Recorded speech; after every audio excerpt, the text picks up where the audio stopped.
Hello everyone and welcome back to the channel. This is Snigdha Mahapatra, a third year student of KIT School of Law and currently an intern under LexClick. In my previous video, I had talked about a dormant company and the changes in company law owing to the digital era. In this video of mine, I will be talking about various authorities constituted under the company law. We all know that the company law, that is the main regulating act, is Companies Act 2013, has given rise to a lot of authorities and quasi judicial bodies.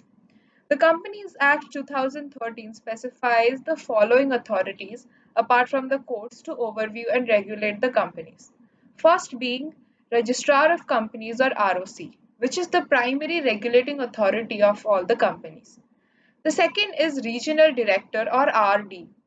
RD has been delegated some powers of the central government for maintenance and administration of the companies. The third is the National Financial Reporting Authority, or NFRA. Fourth is the Serious Fraud Investigation Office, or SFIO. Fifth is the National Company Law Tribunal. Sixth is the National Company Law Appellate Tribunal. And the seventh is the Special Courts. In this video, I will be dealing with the first four authorities, and the next three authorities will be dealt with in another video. Now, the first authority created under company law is the Registrar of Companies, or ROC. According to Section 2, subsection 75 of the Companies Act 2013, registrar means a registrar or an additional, a joint, a deputy, or an assistant registrar having the duty of registering companies and discharging various functions under this Act. Section 396 of the Act empowers the central government to establish registration offices for the purpose of registration of companies and exercising other powers and functions under this Act. ROCs are basically the field officers who deal directly with the companies registered or intended to be registered within their territorial jurisdiction. The Companies Act has vested in them wide powers and important responsibilities in connection with the administration of the Act. The central government may appoint registrars, additional, joint, deputy, and assistant registrars as may be appropriate and define their jurisdiction. There is a ROC for each state of India. He is a full-time officer appointed by the central government and is responsible for the administration of the company law in that state. He may be assisted in his work by other registration officers such as the additional, joint, deputy, or the assistant registrars. Now the next comes the regional director. The Ministry of Corporate Affairs is empowered to appoint regional directors for the purpose of carrying out various functions under this Act. The powers and functions of the central government under various functions have been delegated to the regional director in pursuance of Section 458 of the Act. The regional director shall exercise these power and functions of the central government so delegated to it under various sections. Now, the next authority created is the National Financial Reporting Authority.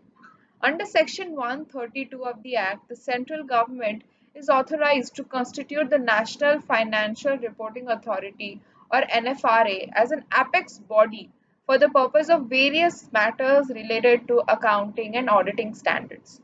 NFRA would be responsible for matter relating to formulation or monitoring and enforcement or accounting auditing standards. Now, what is the role of NFRA? The NFRA has basically the following functions to perform. Firstly, making recommendations to the central government regarding formulation and laying down of accounting and auditing policies and standards to be adopted by companies or class of companies or their auditors.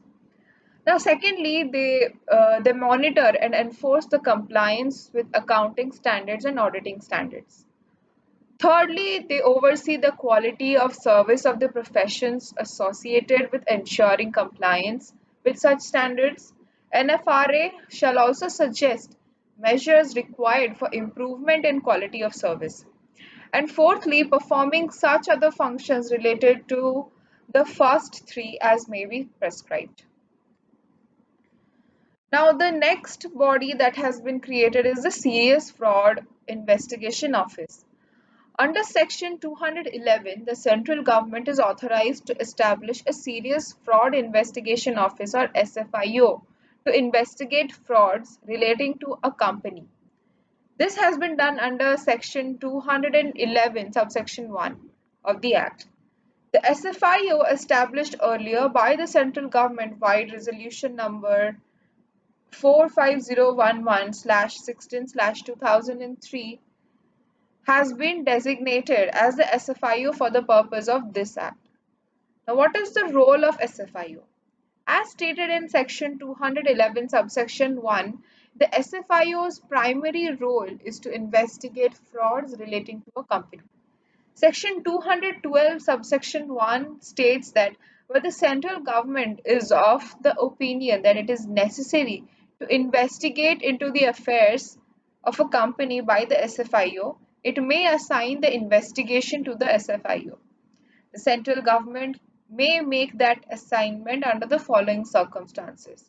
It may be on a receipt of a report of the registrar or inspector under Section 208 of the Act, or on intimation of a special resolution passed by a company that its affairs are required to be investigated, or if it is in the public interest, or on request from any department of the central government or a state government. It may be noted that the SFIO under Section 212, subsection 1 can undertake an investigation only upon a reference being made to it by the central government and not suo motu. The other three authorities will be dealt with in another video, and please watch it. Thank you so much for watching the video, and please subscribe to the channel for all regular updates.